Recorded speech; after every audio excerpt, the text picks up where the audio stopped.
네. 그걸 좀 보면서 자료를 가지고 좀 설명을 좀 해주시죠. 네. 예. 네, 지금 여기 준비된 문장이 두 개가 있는데요.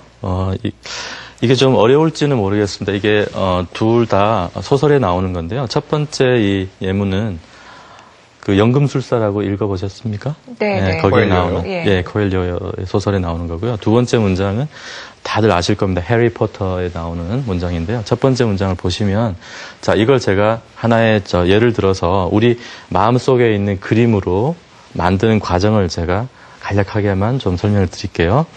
자, 먼저 he라고 하는 주어가 등장을 하죠. 그러면 우리 마음 속에 있는 어떤 스크린 속에 주인공이 딱 등장을 합니다. 이건 마치 동영상과 같아요. 주인공 he가 등장을 하고요. 뭐 주인공은 뭐 어떤 사람인지 아직 잘 모르겠지만 어떤 사람이든 어떤 한 남자가 떠오르겠습니다. 그 다음에 이제 그게 동영상이니까 가운데 주인공이 등장한 다음에 주인공은 움직임을 그때부터 만들어내거든요. 항상 이게 주인공이 나오자마자 움직임이 나타납니다. 영어 문장에서. 그 여기서는 swept.라는 단어가 됐는데요. 자, 이게 동작이 이렇게 제가 여기서 자세히는 설명 못 드리겠지만 모든 영어의 그 사운드 자체가 동작을 나타내는 그런 부분이 있습니다. 그걸 제가 사운드 이미지라고 하는데요. SW는 이렇게 좌우로 흔들흔들하는 움직임이에요. 근데 여기서는 좀 빨리 하는 건데요. sweep, 그러니까 휙 쓰는 거죠. 예. swept.라는 동작이 나타났습니다. 자, 그 다음에 그 동작의 에너지가 닿는 곳이 어딘가 한번 느껴보시면 그 다음에 나타날 부분이 바로 여기서는 목적어에 해당되는 거죠. The floor, 바닥이 보입니다, 이제. 그러니까 그 마음속에 있는 그림을 한번 느껴보세요. 주인공 등장해서 움직이죠. 바닥을 이렇게 쓸죠. 근데 영어식 사고에서는 동작이 먼저 나온 다음에 그 다음에 목적어가 나타납니다. floor가 보입니다. 바닥이요. 그 다음에 여기서 확장이 되죠. 좀 더 구체적인 이미지가 확장되기 위해서 with his jacket 이렇게 됐습니다. 그러니까 자켓이 보이죠. 자켓으로 이렇게. 그러니까 처음에는 동작만 나타나고 이제 자켓이 이제 보이는 거예요. 자, 그 다음에 두 번째 문장 넘어가서 그러면 스크린이 하나가 옆으로 치워지고 두 번째 스크린이 나타날 수 있습니다. 자, 두 번째 스크린에서는 동작이 lay down입니다. 그러니까 눕는 거죠. 네, 눕는 동작을 느끼시면 되고요. 그 다음에 또 하나 확장된 작은 또 하나의 그림이 있다고 한다면 use로 시작이 됩니다. using 해서 현재 분사죠. 그 다음에 역시 use가 동작이니까 목적어로서 에너지가 닿는 것, the book. 그러니까 우리의 의식의 흐름이 닿는 것을 이야기합니다. 책이 나타났습니다. 책이. 자, 책이 나타나고 이 책에 대해서 좀 더 구체화시키기 위해서 뒤에 이만큼 따라 붙었는데요. 네, 어떤 책인지 더 구체적으로 설명을 합니다. He had just finished reading. 지금 막 리딩이 끝난 책이에요. 그 다음에 맨 뒤에 as a pillow. 이제 그것이 베개로 이렇게 쓰이는 장면이 맨 뒤에 완성으로서 그림이 완성됨으로써 끝납니다. 자, 첫 번째 문장은 좀 길고 어려운 문장인데요. 어떠셨는지 모르겠습니다. 네. 선생님, 네, 말씀하시죠. 예, 뭐, 그림이 상상이 되는데, 이제, 어떤 사실 저희가 그동안 영어 공부했던 거는 계단에 올라갔다, 바닥에 누웠다, 네. 이런 것들을 사실은 기존에 알고 있던 한국어와 연결이 시켜야지 그 뜻이 그렇죠. 예, 습득이 됐어야 되는데 지금은 이 한국어를 빼고 그렇죠. 빼고 레이다운이면 눈 뜬다는 그 이미지만 떠올려야 동작을 된다라는. 직접 해도 되고요. 자기가 주인공이 돼서. 네네. 그럼 그 동작, 특히 동사 같은 경우에는 그냥 동작이 나타나요. 스윕은 쓸다 이렇게 외우지 말고 이렇게 하는 스윕 이렇게 동작을 이미지화하라. 네네. 그리고 나중에 이제 구체적으로 좀 더 구체적으로 들어간다면 SW는 이런 동작이더라. 네. 그런 것도 되고 L자는 이렇게 늘어지고 길어지고 또는 이렇게 게을러지고 눕는 이런 겁니다. L자는 원래 혀가 제일 길게 쭉 뻗는 발음이거든요. 그래서 L자 글자 자체가 길지 않습니까? 대문자도 길고 소문자도 길죠. 제일 네. 긴 글자인데 그게 저는 혀의 그 모양을 나타낸다고 생각을 하고 있고요. 그래서 lay 할 때 이게 L자가 입천장을 치고 앞으로 뚝 떨어지면서 길어지거든요.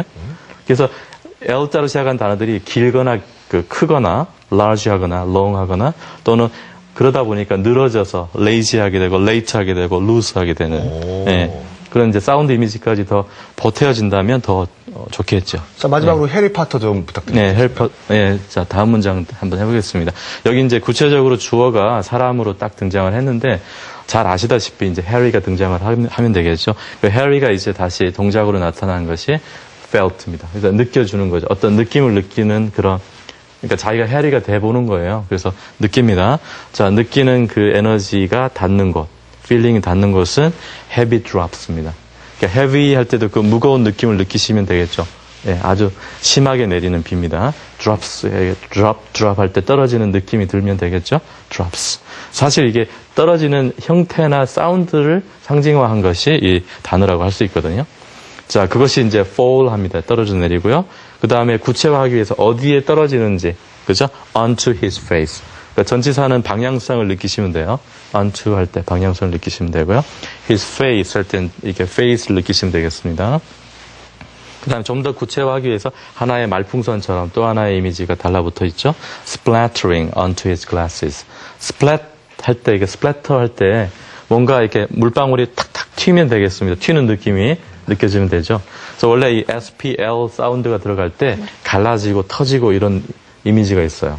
SPR은 작게 터지고 SPL은 길게 터집니다. 길게 쪼개져 나갑니다. 네.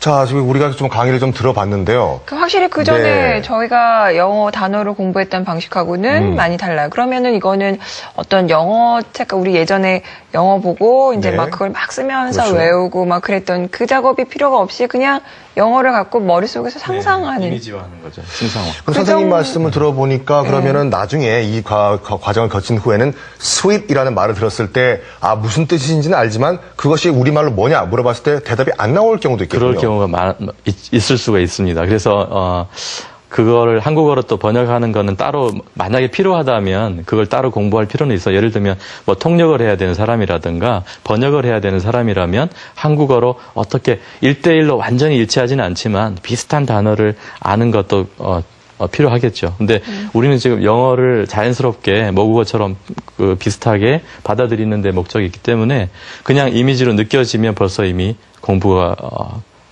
완성이 됐다고 할 수 있습니다. 수입했을 때 먼저 느낌이 휙 하고 오면 그걸로 충분하죠. 네. 예. 교수님께서 좀 정리를 좀 해주셔야 될 것 같은데요. 예, 예. 네. 제가 많이 배웠습니다. 박인숙인데 말씀 들어보니까 결국은 그런 것 같아요. 언어라는 것이 이제 크게 이제 형태하고 의미 아닙니까?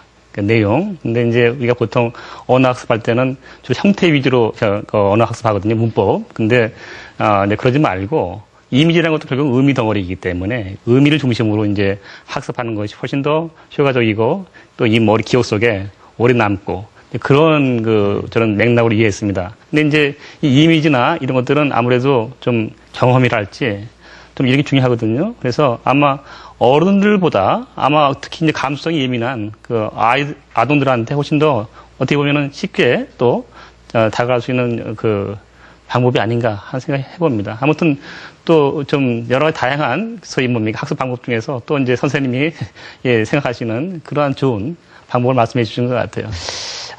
이든 뭐 이제 지금 말씀하시는 게 한국어를 완전히 잊어버려라라든가 뭐 네. 그런 의미는 아니신 것 같고요. 네. 이제 너무 기존의 사고의 틀에 갇혀서 우리 영어를 받아들이기 힘들게 되는 그런 경우를 차단하자 그렇죠. 이런 의미가 네. 아닐까 싶어요. 그래서 네. 아마 좀 영어적 마인드로 생각을 하고 또 그런 이미지를 상상하고 그런 네. 작업들이 확실히 단어나 어떤 의미를 받아들이는 데 있어서 큰 도움이 될 수 있을 거란 생각이 듭니다. 맞습니다. 자, 오늘 함께 해주신 박인수 선생님께 감사의 박수 부탁드립니다. 감사합니다. 고맙습니다. 자, 오늘 또 함께해 주신 우리 박준원 교수님께도 감사 말씀드리겠습니다. 감사합니다. 자, 이맘때 되면 봄 탄다라고 하시는 분들 많이 그렇죠, 네. 있으시죠. 어딘가 모르게 좀 컨디션도 안 좋은 것 같고, 뭐 입맛도 좀 왔다 갔다 하는 것 같고, 이럴 때 좀 좋은 시간, 좋은 음식들 많이 좀 섭취하시고 가지시면 좋을 것 같아요.